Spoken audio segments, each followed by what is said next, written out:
আজকে সারাদিনের বাজেট 500 মূলত। দৈনিক এত ব্যস্ততার ভিড়ে যান্ত্রিক জীবন থেকে সামান্য সময়ের ছুটি নিতে কে না চায়, কিন্তু আর্থিক সমস্যা, কিছু ক্ষেত্রে সুনির্দিষ্ট পরিকল্পনা আর সময়ের স্বল্পতার কারণে তা আর হয়ে ওঠে না। এছাড়া স্বল্প সময়ে ভ্রমণ স্থানে কিভাবে পৌঁছাবো ইত্যাদি সমস্যা তো থাকেই। বন্ধুরা, আজকের ট্রাভেল ব্লগে আপনাদের এমন একটি ভ্রমণ স্থানকে পরিচয় করিয়ে দিব যেটি শুধু ভ্রমণ স্থান নয়, ঐতিহাসিকও বটে। এছাড়া সময়, কম খরচ আর বিনোদন সবই পাবেন এখানে। বলছি নারায়ণগঞ্জ জেলার সোনারগাঁও উপজেলার কথা। ইতিহাস আর ঐতিহ্যের সাক্ষী যে উপজেলা, চমৎকার কিছু দর্শনীয় স্থান আর মনোরম পরিবেশ নিয়ে যে উপজেলার অবস্থান ঢাকার পাশেই। আসুন এবার বিস্তারিত আলোচনা করি। সোনারগাঁওয়ে দর্শনীয় স্থান আছে কি কি এবং সে জায়গাগুলিতে যাওয়ার প্রক্রিয়াগুলা কি কি সেটি অনেকের কাছেই পরিষ্কার নয়। আবার কোন স্থানের পর কোন স্থান ঘুরলে সময় কম লাগবে, কোথাকার ভাড়া কত, কোন সময় গেলে ভালো হবে ইত্যাদি প্রশ্ন আমাদের ভ্রমণকে কিছুটা হলেও বিঘ্নিত করে। এ ট্রাভেল ব্লগে আপনাদের জানাবো প্রকৃত তথ্যগুলো। আশা করি এ তথ্যগুলো পেলে আপনাদের আর কারো স্বর্ণাপন্ন হতে হবে না, বরং খুব অল্প সময়ে খুব কম খরচে ঘুরে আসতে পারবেন এখান থেকে। কত সম্পদ, কত ক্ষমতা, আজ কিছুই নাই, একটা মানুষও নাই, জনমানবহীন এরিয়া এটা। ঢাকা থেকে মাত্র ৩৫ কিলোমিটার দূরে অবস্থিত সোনারগাঁও উপজেলা। দূরত্ব অল্প হওয়াতে মাত্র একদিনেই ঘুরে আসতে পারবেন প্রাচীন বাংলার রাজধানী সোনারগাঁও থেকে। এখানে একদিনে যে দর্শনীয় স্থানগুলি দেখতে পারবেন সেগুলি হলো বাংলাদেশ লোক ও কারুশিল্প ফাউন্ডেশন, সর্দার বাড়ি, শিল্পাচার্য জয়নুল আবেদিন জাদুঘর, পানাম নগর বা পানাম সিটি ও মায়াদ্বীপ। এসবগুলি ভ্রমণ স্থান দর্শন করতে পারবেন একদিনে, তাও আবার মাত্র 450 টাকাতে। শুনতে অবিশ্বাস্য মনে হলেও এটাই সত্যি।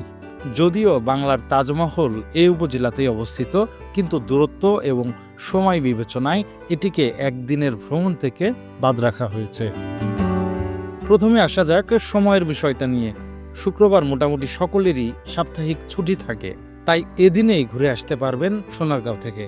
যদি কেউ ভিড় এড়িয়ে একটু নিরিবিলি ঘুরতে চান, তবে তাকে অবশ্যই শুক্র, শনি এবং অন্যান্য ছুটির দিন বাদে যেতে হবে। টাকার সমস্যা যেহেতু বড় সমস্যা, তাই এটি আরও একটু ঝালিয়ে নেওয়া যাক। একদিনে আপনাদের আসা যাওয়া, প্রবেশ মূল্য সব মিলে একজনের খরচ পড়বে 450 টাকা। তবে অবশ্যই এটি 4 বা 5 জনের দলীয় খরচ। যদি মায়াদ্বীপের ট্রলার ভাড়া বাদ রাখেন তাহলে জনপ্রতি খরচ একই দাঁড়াবে। ঢাকার গুলিস্তান মাওলানা ভাসানী স্টেডিয়ামের সামনে থেকে সোনারগাঁওয়ের মোগরাপাড়া পর্যন্ত নন এসি বাস ভাড়া পড়বে 65 টাকা জনপ্রতি।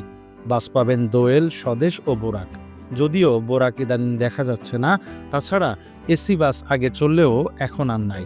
15 মিনিট পর পর বাস ছেড়ে যায় নারায়ণগঞ্জের উদ্দেশ্যে। সকাল 7:30 থেকে রাত 8টা পর্যন্ত এই বাস সার্ভিস চালু থাকে। ঢাকা থেকে মোগরাপাড়ার দূরত্ব 29 কিলোমিটার, যেতে সময় লাগবে 50 মিনিটের মতো। আপনাদের প্রথম গন্তব্য হবে লোক ও কারুশিল্প ফাউন্ডেশন। মোগরাপাড়া বাস থেকে নেমেই হাতের বামে দেখবেন সরু রাস্তা, সেখানে অনেক সিএনজি এবং অটো দেখতে পাবেন। ভাড়া বিবেচনায় সিএনজি এড়িয়ে চলুন। অটোতে ভাড়া পড়বে জনপ্রতি 10 টাকা, আর সিএনজি নিলে 70 বা 80 টাকা। কত?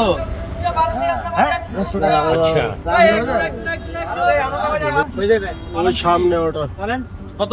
100। কারুশিল্প ফাউন্ডেশন যেতে সময় লাগবে 20 মিনিটের মতো। পৌঁছে হাতের ডান পাশে নেমেই দেখবেন টিকিট কাউন্টার। বাংলাদেশ লোক ও কারুশিল্প ফাউন্ডেশন সকাল 10টা থেকে সন্ধ্যা 6টা পর্যন্ত খোলা থাকে। এর প্রবেশ মূল্য পড়বে 50 টাকা। টিকিট কত? 50 টাকা করে। এখানে বলে রাখা ভালো, 6 বছরের কম বয়সী বাচ্চা যদি থাকে সাথে, তবে তার কোনো প্রবেশ মূল্য লাগবে না। ছাত্রছাত্রী প্রমাণ দিতে পারলে প্রবেশ মূল্য পড়বে 30 টাকা জনপ্রতি। এছাড়া আপনারা চাইলে অনলাইন থেকেও এখানকার টিকিট কেটে নিতে পারেন। নিচের ডেসক্রিপশনে দেওয়া লিঙ্কে প্রবেশ করে ওয়েবসাইটটি ভিজিট এবং টিকিট কাটতে পারেন, অথবা অ্যাড্রেসটি লিখে রাখতে পারেন। বলা বাহুল্য, বিদেশি দর্শনার্থীদের জন্য প্রবেশ মূল্য 100 টাকা। এছাড়া বৃহস্পতিবার সাপ্তাহিক বন্ধ থাকে। ভিতরে ঢুকে একটু সামনে যেতেই হাতের বামে পাবেন সর্দার বাড়ি। যদি সর্দার বাড়ির ভেতরে দেখতে চান তবে তার জন্য আলাদা টিকিটের প্রয়োজন হবে। প্রবেশ মূল্য পড়বে 100 টাকা। এছাড়া ফরেনারদের জন্য প্রবেশ মূল্য 200 টাকা। টিকিট ফাউন্ডেশনে ঢোকার সময় কেটে নিতে হবে, তবে চাইলে পরেও কাটতে পারবেন। সর্দার বাড়ি দেখা শেষে কিছুটা সামনে হেঁটে গেলেই দেখতে পাবেন জয়নুল আবেদিন জাদুঘর। জাদুঘরে ঢুকতে কোনো প্রবেশ মূল্য লাগবে না। জাদুঘরে জয়নুল আবেদিনের পরিহিত পোশাক, তার ব্যবহৃত রং তুলি, তখনকার সময়ে কাল্পনিক চিত্র ইত্যাদি দেখে মন জুড়িয়ে যাবে। এছাড়া আরও দেখবেন প্রাচীন বাংলার ইতিহাস ও ঐতিহ্যের বিভিন্ন নিদর্শন। 3 তলা বিশিষ্ট জাদুঘরটি দর্শন শেষে দেখে নিন কারুশিল্প ফাউন্ডেশনের পুরো এরিয়া। পরিবার এবং বন্ধুবান্ধব নিয়ে সময় কাটানোর খুবই সুন্দর একটি জায়গা এটি। স্থানটি দর্শন শেষে বের হয়ে আবারও অটো নিয়ে রওনা হন প্রাচীন বাংলার ইতিহাসের সাক্ষী পানাম নগর বা পানাম সিটির উদ্দেশ্যে। অটো ভাড়া পড়বে 10 টাকা, সময় লাগবে 5 মিনিটের মতো। চাইলে আপনারা হেঁটেও যেতে পারবেন। পানাম সিটির প্রবেশ মূল্য পড়বে 20 টাকা জনপ্রতি। এখানে বিদেশি দর্শনার্থীদের জন্য প্রবেশ মূল্য একই। 5 বছরের কম বয়সী বাচ্চাদের কোনো প্রবেশ মূল্য লাগবে না। খোলা থাকে সকাল 10টা থেকে সন্ধ্যা 6টা পর্যন্ত। এছাড়া শীতকালে দর্শন করতে পারবেন সকাল 9টা থেকে বিকাল 5টা পর্যন্ত। সাপ্তাহিক বন্ধ রবিবার, তাছাড়া সোমবার অর্ধদিবস বন্ধ থাকে। প্রবেশ করার সাথেই আপনি হারিয়ে যাবেন 1500 শতকের ইশাখার আমলে। প্রাচীন বাংলার হিন্দুদের তৈরি পানাম নগর দেখা শেষে রওনা হন মেঘনা নদীর বুকে জেগে ওঠা নতুন চর মায়াদ্বীপের উদ্দেশ্যে। প্রথমে অটোতে যেতে হবে বৈদ্যের বাজার। ভাড়া পড়বে 10 থেকে 15 টাকা জনপ্রতি, সময় লাগবে 15 মিনিটের মতো। বৈদ্যের বাজার ঘাট থেকে ট্রলার ভাড়া করে যেতে হবে মেঘনার চর মায়াদ্বীপে। ট্রলার ভাড়ার হিসাবটা অনেকটা এমন: যাওয়া আসার সময় বাদ রেখে 1 ঘন্টা সময় অবস্থান করলে ভাড়া পড়বে 300 টাকা পুরো ট্রলার। আর যদি 2 ঘন্টার জন্য ভাড়া করেন তবে পড়বে 500 টাকা, যদিও দামাদামির বিষয়টি রয়েই গেছে। ট্রলার ঠিক হলে জলদি রওনা হন মায়াদ্বীপের উদ্দেশ্যে। যেতে সময় লাগবে 40 মিনিটের মতো। নদী পথে এর দূরত্ব প্রায় 4 থেকে 4.5 কিলোমিটার। সেখানে পৌঁছে প্রশান্তির মেঘনার বাতাস আর গোসল শেষে ফিরতে শুরু করুন প্রত্যেকের গন্তব্যে। বৈদ্যের বাজার থেকে সরাসরি মোগরাপাড়া পর্যন্ত অটো পেয়ে যাবেন। ভাড়া পড়বে 30 থেকে 35 টাকা জনপ্রতি। যারা ঢাকার উদ্দেশ্যে ফিরে আসতে চান তারা মোগরাপাড়া বাজারে নেমে ওভারব্রিজ পার হলেই দেখবেন স্বদেশ ও দোয়েল বাসের কাউন্টার। টিকিট কেটে সহিহ সালামতে ফিরে আসুন যার যার গন্তব্যে।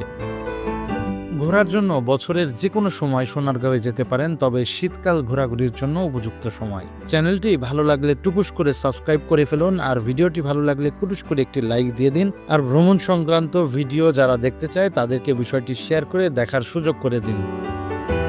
ভ্রমণ সংক্রান্ত মতামত অবশ্যই আমাকে জানান, তাই কমেন্টে ঝটপট আপনাদের মন্তব্যটি কুটকুট করে লিখে ফেলুন।